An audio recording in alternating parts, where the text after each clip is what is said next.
Hello everyone, teaching बैल में हम सभी का स्वागत करते हैं और आशा करते हैं कि आप सभी ठीक ठाक होंगे। अगर आप हमारे चैनल पर नए आए हैं तो आप चैनल को सब्सक्राइब कीजिए और अपने दोस्तों के साथ भी शेयर कीजिएगा।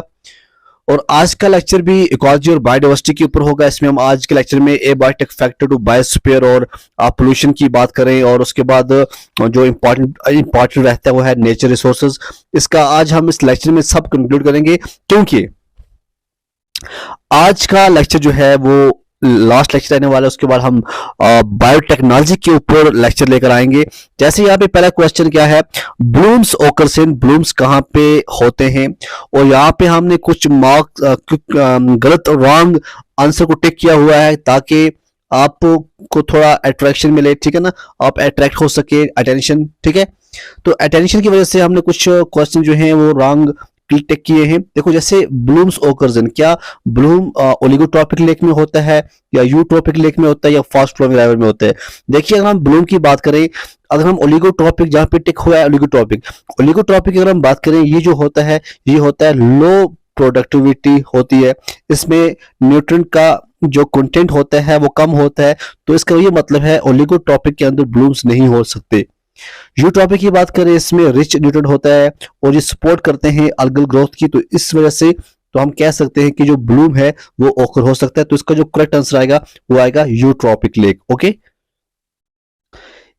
सेकंड क्वेश्चन जो है वो है रोडोडेंड्रॉन। रोडोडेंड्रॉन जो है ये किसका कैरेक्टरिस्टिक है, किस वेजिटेशन का कैरेक्टरिस्टिक है।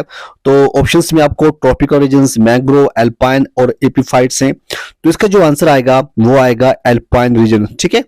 जो अल्पाइन रीजन जो होता है ये स्नो फॉर लॉन्ग मंथ, बहुत टाइम इसके ऊपर जो है स्नो रहती है। जो रोडोडेंड्रॉन जो है ये characteristic vegetation of alpine region का है। Which of the following plant has become a water weed in this country. क्या ट्रैपा जो है, क्या ये वाटर वीड है इस कंट्री का, या टाइफा है, या साइप्रस है। देखो, अगर टाइफा की बात करें इसको हम कहते हैं एक्वाटिक हर्ब। ट्रैपा की बात करें, ट्रैपा को हम कहते हैं फ्लोटिंग प्लांट्स है ये। और साइप्रस फ्लोटिंग प्लांट है। आइकॉर्निया जिसको हम कहते हैं टेरर ऑफ बंगाल, इसको आप कह सकते हैं वाटर वीड। ओके, तो ये आइकॉर्निया जो है इसका करेक्ट आंसर है। Which is normally not an air pollutant. यहां ऑप्शन में कार्बन डाइऑक्साइड, SO2, हाइड्रोकार्बन और कार्बन डाइऑक्साइड। तो इसका जो सही आंसर है वो यही है जो टिक हुआ है। कार्बन डाइऑक्साइड जो है ये नॉट एन एयर पोल्यूटेंट। बाकी अगर कार्बन मोनोऑक्साइड की बात करें, सल्फर ऑक्साइड की बात करें या हाइड्रोकार्बन की बात करें, ये एयर पोल्यूटेंट्स के अंदर ये आते हैं। Acid rains are due to. क्या एसिड रेन कार्बन मोनोऑक्साइड से ही होती है बस, या सल्फर ऑक्साइड और नाइट्रस ऑक्साइड से होता है। तो इसका जो आंसर आएगा वो आएगा SO2 प्लस NO2, ठीक है। ये एसिड रेन का, इसकी वजह से एसिड रेन होती है। जब ये दो मिलते हैं ना तो एसिड रेन बन जाती है, ठीक है। What is found in photochemical smoke? Photochemical smoke के अंदर क्या हो सकता है। NO2 हो सकता है या ओजोन हो सकता है या दोनों हो सकते हैं। तो दूसरा एंड तीसरा दोनों आएंगे, पहला नहीं आएगा। तो फोटोकेमिकल स्मोक के अंदर NO2 और ओजोन दोनों आ सकते हैं। लिचन से इन्हें हैबिटेट इंडिकेट। लिचन क्या इंडिकेट करता है, जहां जिस हैबिटेट के अंदर लिचन्स हो वहां पे लैक ऑफ एयर पोल्यूशन, वहां पे ये इंडिकेट करता है कि यहाँ पे एयर पोल्यूशन नहीं है।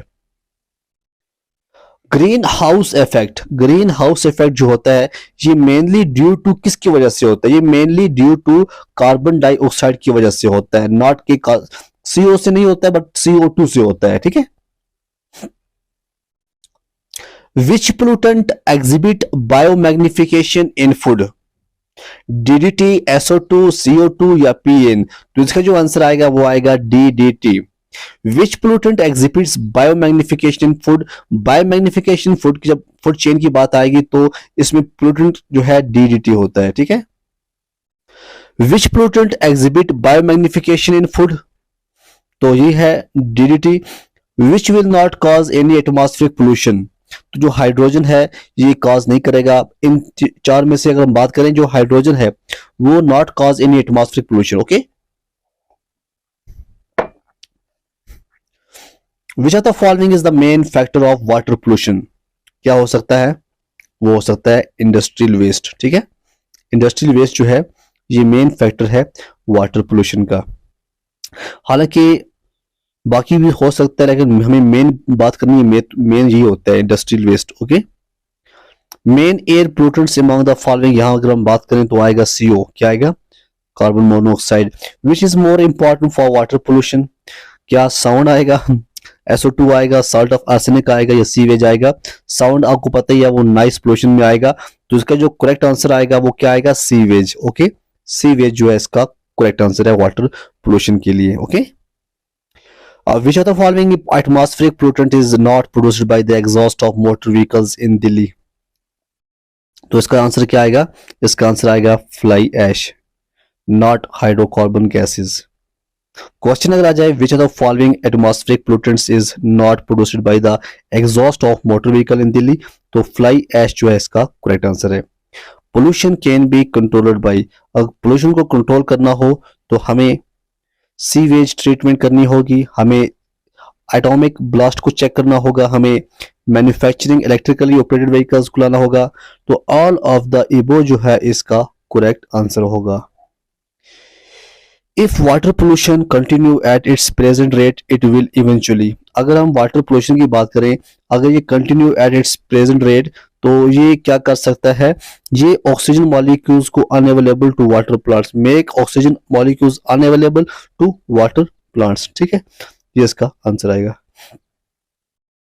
फिर exposure of plant to high fluoride concentration results in necrosis और क्लोरोसिस कैरेक्टरिस्टिकली इन, तो इसका जो आंसर आएगा वो आएगा leaf tip and leaf margins. ठीक है, अगर क्वेश्चन ये आए कि exposure of plants to high fluoride concentration result in necrosis और chlorosis characteristically in leaf tip and leaf margins. In cities like Bombay and Calcutta the major air pollutants, आप जानते हैं सिटीज बड़ी जो हैं, बॉम्बे हो, कलकत्ता हो, जो मेजर जो एयर पोल्यूटेंट होता है वो वहां पे क्या होता है, वहां पे जो मेजर होता है वो क्या होता है, वो होता है कार्बन मोनोऑक्साइड और ऑक्साइड्स ऑफ सल्फर, ना कि अल्गल स्पोर्स। ठीक है, इसी तरह से क्वेश्चन है recent reports of acid rain in industrial cities are due to the effect of atmospheric pollution by, तो अगर हम रिसेंटली जो रिपोर्ट आई है इसकी हम बात करें एसिड रेन की, वो एक्सेसिव जो रिलीज होता है NO2 और SO2 का by burning of fossil fuels. ठीक है, इससे जो है एटमॉस्फेरिक पोल्यूशन हो सकता है। ठीक है, which is the greatest air pollutant these days, आजकल हम बात करें सबसे ज्यादा जो है ग्रेटेस्ट एयर पोल्यूटेंट जो है वो आजकल क्या है, तो वो है आज आपका मोटर व्हीकल्स जो हैं वो बहुत ज्यादा एयर पोल्यूशन करते हैं। और removal of the soil by the action of wind and water is known as, जब हम रिमूव करेंगे of the soil by action of wind, wind की वजह से या वाटर की वजह से, तो उसको हम फॉसिलाइजेशन नहीं बल्कि उसको हम इरोजन कहते हैं। क्या कहते हैं, erosion.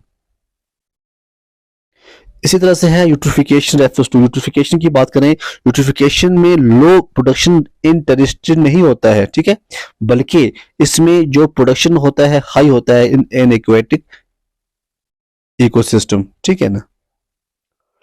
Photochemical smoke was first observed in, अगर फोटोकेमिकल स्मोक की बात करें फर्स्ट ऑब्जर्व्ड किसने किया था, ये लॉस एंजल्स ने किया था। Domestic waste will lead to, domestic waste जो है क्या लीड करता है, बायोडिग्रेडेबल पोल्यूशन, डोमेस्टिक की बात होती है तो बायो होगा। ठीक है ना। The major source of BOD in the river Ganga, BOD आपको पता है बायोलॉजिकल ऑक्सीजन डिमांड, अगर हम गंगा की बात करें रिवर, तो मेजर सोर्स क्या है, वो है ह्यूमन वेस्ट। क्या है, ह्यूमन वेस्ट, ना कि एक्वेटिक प्लांट्स। ठीक है ना। If A lake is contaminated with DDT it's highest concentration would be found in, क्या वो प्राइमरी में रहेगी, सेकेंडरी में या टर्शरी में। देखो वो प्राइमरी में नहीं मिलेगी, सेकेंडरी में भी नहीं मिलेगी, बल्कि वो आपको टर्शरी कंज्यूमर के अंदर देखने को ज्यादा मिलेगी। The most harmful air pollutants produced by automobile is, कौन सा है वो है CO, ना कि SO2। Sewage water can be purified by, अब जो सीवेज वाटर है क्या वो माइक्रो ऑर्गेनिज्म से उसको हम प्यूरिफाई करते या नहीं करते, जी हाँ, इसका आंसर आएगा माइक्रो ऑर्गेनिजम्स। ठीक है, sewage water can be purified by micro organisms. Major pollutants जो होता है जेट प्लेन एमिशन इज, जो जेट प्लेन एमिशन होता है उसमें मेजर पोल्यूटेंट्स कौन होता है? वो होता है CFC, क्लोरोफ्लोरोकार्बन्स, जो कि ओजोन लेयर डिप्लेशन करता है, ठीक है ना। ओजोन लेयर को डैमेज करने में इसका बड़ा रोल है। It is said that Taj Mahal में बी डिस्ट्रॉयड ड्यू टू, क्या आपको पता है ताजमहल किसकी वजह से डिस्ट्रॉय हो रहा है? उसके जो मार्बल्स हैं, क्योंकि वहां पे जो एयर पोल्यूटेंट्स रिलीज होता है किससे? ऑयल रिफाइनरी ऑफ मथुरा से जो भी पोल्यूटेंट आता है उसने ताजमहल को खराब करके छोड़ दिया है। Okay. Melting of the ice caps might result from, जो मेल्टिंग होता है ice caps might result from, ये क्या रिजल्ट करता है? ये करता है एक्सिस एक्सिस क्लोरोफ्लोरो इन एटमॉस्फेयर करता है, axis carbon dioxide in the atmosphere ये भी करता है, ठीक है ना। तो इसका आंसर क्या आना चाहिए? बोथ आना चाहिए, 2 और 3। तो दो में से कोई भी लगाओगे आपका आंसर सही होगा। Cotton dust is an important pollutant in, cotton dust जो है ये इंपॉर्टेंट पोल्यूटेंट कहाँ का है? वो अहमदाबाद का आएगा, ठीक है, गुजरात का। Some effect of SO2 and its transformation product on plant includes, वो क्या आएगा? क्लोरोफिल डिस्ट्रक्शन आएगा, ना कि गोल्गी बॉडी डिस्ट्रक्शन। जब भी आपको प्लांट जैसी बात आएगी तो आप जानते हैं क्लोरोफिल उसके अंदर बहुत अच्छी मकदार में होता है, वो इफेक्ट हो सकता है। All the following contributes to pollution except, या यहाँ पे हर एक का कंट्रीब्यूशन है सिर्फ एक को छोड़ के, किसको छोड़ के? हाइड्रो इलेक्ट्रिक पावर प्रोजेक्ट को छोड़ के, इसका भी, इसका भी, इसका भी, ठीक है, तीनों का जो है आंसर आएगा। इसका आंसर क्या आएगा? हाइड्रो इलेक्ट्रिक पावर प्रोजेक्ट को छोड़कर automobiles, nuclear power plant, thermal power plant जो है ये कंट्रीब्यूट करते हैं पोल्यूशन के साथ। The molecular action of ultraviolet light is mainly reflected through, molecular जो एक्शन होगा अल्ट्रावायलेट लाइट ये रिफ्लेक्टेड थ्रू होता है destruction of hydrogen bond in DNA, ठीक है, ये आप याद रखना। जो molecular action of ultraviolet light जो होता है ये reflect through destruction of hydrogen bond in DNA। अगर आप DDT को स्प्रे करोगे ऑन क्रॉप्स तो वो प्रोड्यूसेस पोल्यूशन ऑफ, किसका पोल्यूशन जो है वो करेंगे? एयर, सोइल एंड वाटर, तीनों का ये इफेक्ट तीनों को कर सकते हैं। और BOD क्या है? आप जानते हैं BOD क्या है? BOD है amount of oxygen utilized by micro organisms for decomposition, ये जो होता है इसको हम कहते हैं BOD, ना कि total amount of oxygen present in water. What is the intensity of sound in normal conversation? What is the intensity of sound in normal conversation? तो इसका जो आंसर आएगा वो क्या आएगा? 30 to 60 डेसिबल जो है इसका करेक्ट आंसर आएगा।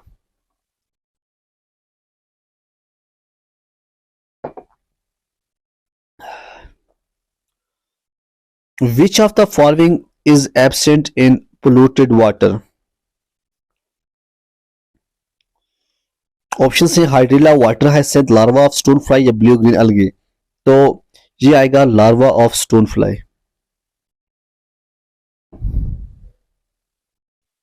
इसी तरह से नेक्स्ट है maximum green house gas released by which country, क्या पता आपको? देखो अगर इंडिया की बात करें, इंडिया में 5.8% होता है, चाइना के अंदर जो है 28% है, ब्रिटेन, USA बाकी कम है।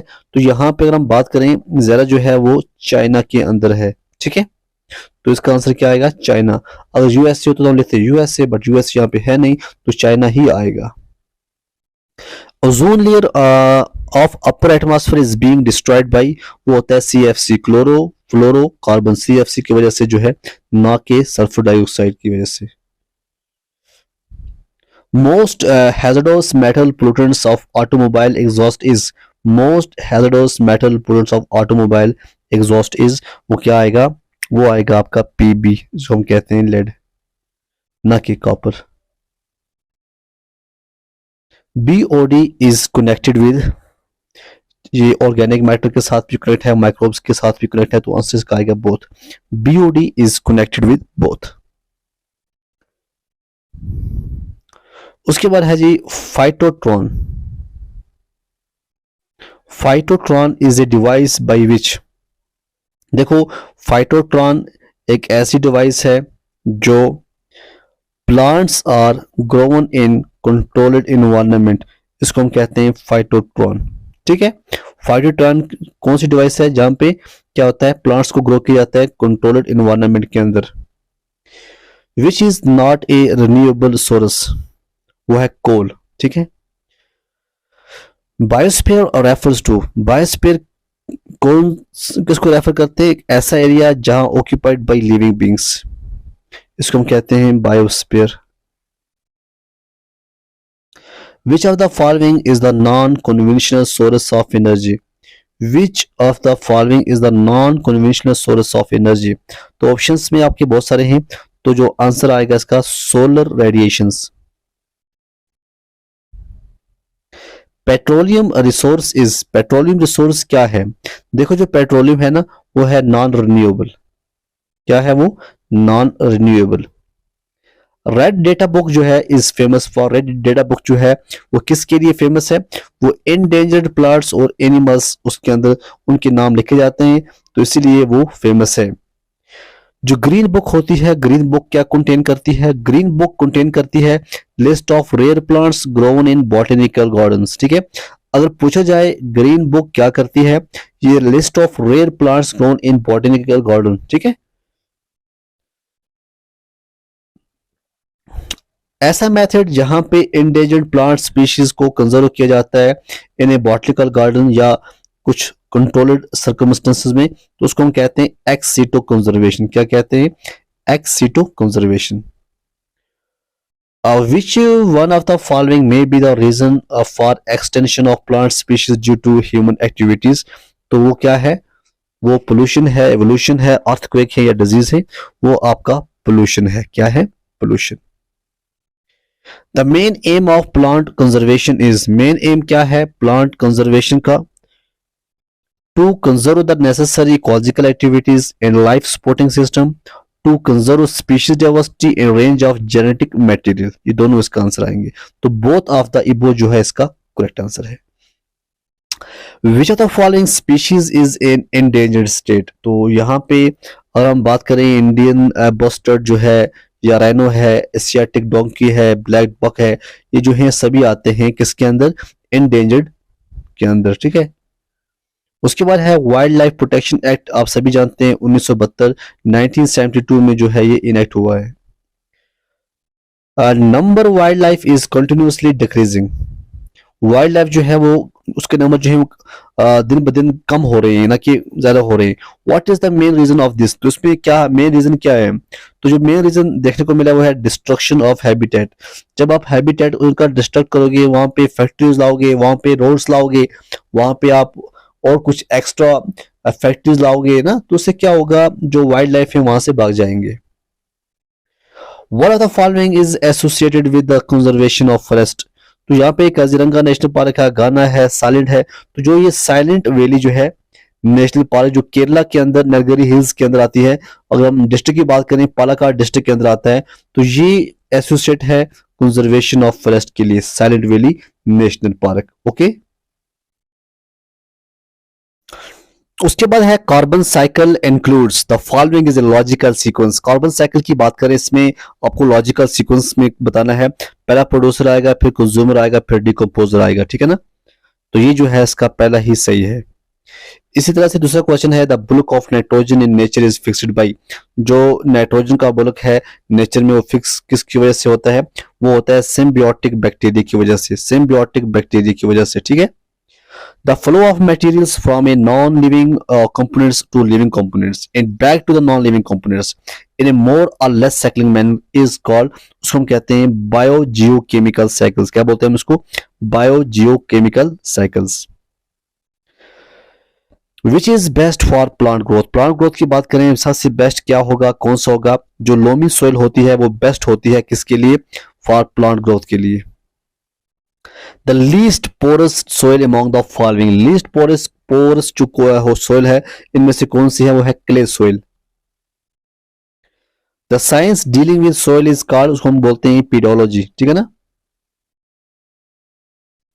ए good soil is that which, good soil किस सोइल को बोलोगे, जो वाटर को एलो करे to percolate slowly into it. ठीक है, इसको हम कहेंगे ए गुड सोइल, ठीक है ना।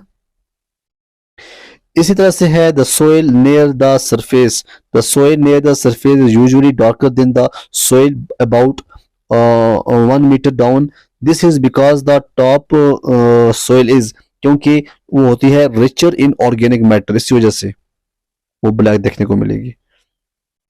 ए soil is said to be fertile, कब सोइल को फर्टाइल कहा जाएगा, जब it is rich in organic matter, yes, it has capacity to hold water, yes, it has a capacity to hold nutrients, yes, it holds water and all essential nutrients in a definite proportion, yes। तो इसका answer यहाँ पे option होना चाहिए था are, तो तभी जाके इसका आंसर होगा, तो इसका आंसर आर ही आएगा, ठीक है ना, वहां आर जरूर देंगे। Okay, what is the best pH of the soil for cultivation of plants, अगर आपको प्लांट्स की कल्टीवेशन करनी हो तो आपको जब पीएच देखोगे कितना होना चाहिए, 5.5 to 7 बताया गया है, ठीक है ना, तो 6.5 यहाँ पे है, तो आप लिख सकते हैं। Forest near equator regions are called, जो फॉरेस्ट इक्वेटर रीजन के नजदीक होते हैं उनको क्या कहा जाता है, उनको कहा जाता है, ऑप्शन आपके सामने है, डिसीडियस है, ट्रॉपिकल रेन फॉरेस्ट, यही है इसका answer, tropical rain forest. Grasslands with scattered trees are called, grasslands with, कहां वहां पे क्या हो, स्कैटर्ड ट्रीज हो, उसको क्या कहते हैं, उसको हम कहते हैं savanna. Which biomes refers to arctic desert, तो ये आप सभी जानते हैं, जो टुंड्रा है उसको हम कहते हैं आर्कटिक डेजर्ट।